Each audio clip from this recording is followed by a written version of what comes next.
સુરતના વીર નર્મદ દક્ષિણ ગુજરાત યુનિવર્સિટીના બોર્ડ ઓફ મેનેજમેન્ટ દ્વારા 3 મહત્વના નિર્ણય કરાયા છે, જેમાંથી પ્રથમ યુનિવર્સિટીના નાણાં બચાવવા માટે વેરા, લાઇટ બિલ અને વીમા પ્રીમિયમ વગેરેનું એડવાન્સ પેમેન્ટ કરાશે, જેથી સુરત મહાનગરપાલિકાની યોજનાનો લાભ મળી શકે।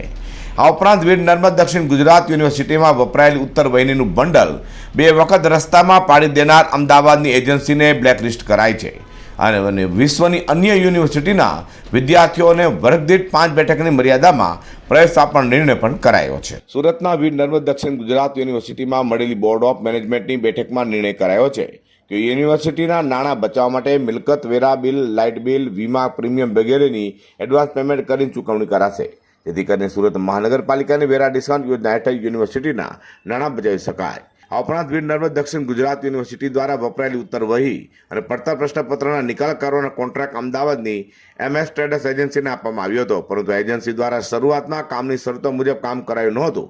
ઉપરાંત પ્રશ્નપત્ર તેમજ વપરાયેલ ઉત્તર વહીના નિકાલ કરવામાં એજન્સી ખૂબ જ વિલંબ કરતી હતી। ત્યારે અગાઉ એજન્સીએ 1 વખત નોટિસ અપાઈ હતી। તે સમયે એજન્સીના હોદ્દેદારે રૂબરૂ યુનિવર્સિટીના બોર્ડ ઓફ મેનેજમેન્ટને બાંયધરી આપી હતી કે એજન્સી દ્વારા સમયસર કામ કરાશે।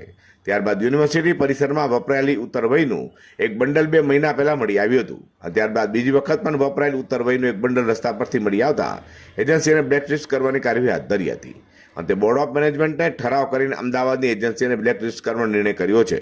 તો બીજી તરફ વીર નર્મદ દક્ષિણ ગુજરાત યુનિવર્સિટીમાં અન્ય યુનિવર્સિટીના વિદ્યાર્થીઓનો વર્ગ દીઠ 5 બેઠકની મર્યાદામાં પ્રવેશ આપવામાં આવશે।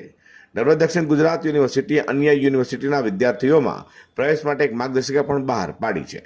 હું ડૉક્ટર કિશોરસિંહ ચાવડા, કુલપતિ શ્રી, વીર નર્મદ દક્ષિણ ગુજરાત યુનિવર્સિટી, સુરત, ગુજરાત। સાહેબ, કંઈ મેનેજમેન્ટ દ્વારા નિર્ણય કરાયો છે કે એજન્સીને બ્લેકલિસ્ટ કરાય છે, શું છે વિગત?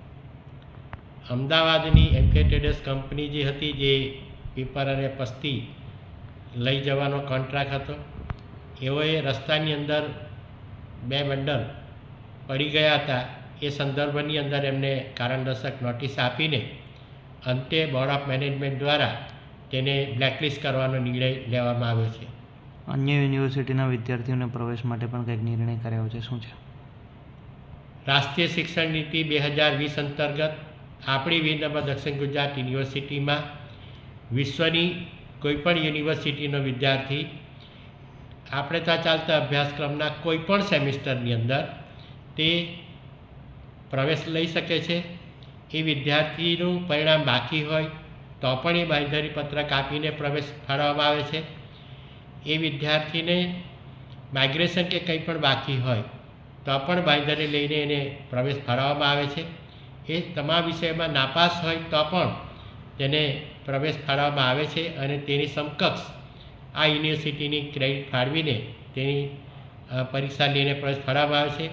આવા વિશેષ વિદ્યાર્થીઓ માટે દરેક વર્ગ દીઠ 5 વધારાની સુપરન્યુમરી બેઠકો ફાળવવાનો પણ બોર્ડ ઓફ મેનેજમેન્ટ દ્વારા નિર્ણય લેવામાં આવ્યો છે કે જેથી આ પ્રકાર અને હાલની અંદર એમાં 1032 જેટલા વિદ્યાર્થીઓએ આમાં પ્રવેશ મેળવ્યો હતો।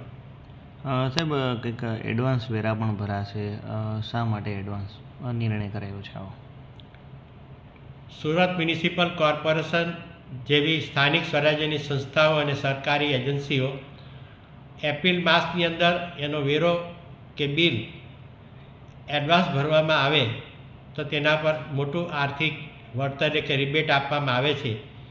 એ રિબેટથી ખૂબ લાખો રૂપિયાની રકમ બચાવી શકાય એમ છે, જેથી એડવાન્સમાં આ વેરાઓ ભરવાની પરવાનગી બોર્ડ ઓફ મેનેજમેન્ટ દ્વારા આપવામાં આવી છે, જેનાથી યુનિવર્સિટીને લાખો રૂપિયાની બચત થશે।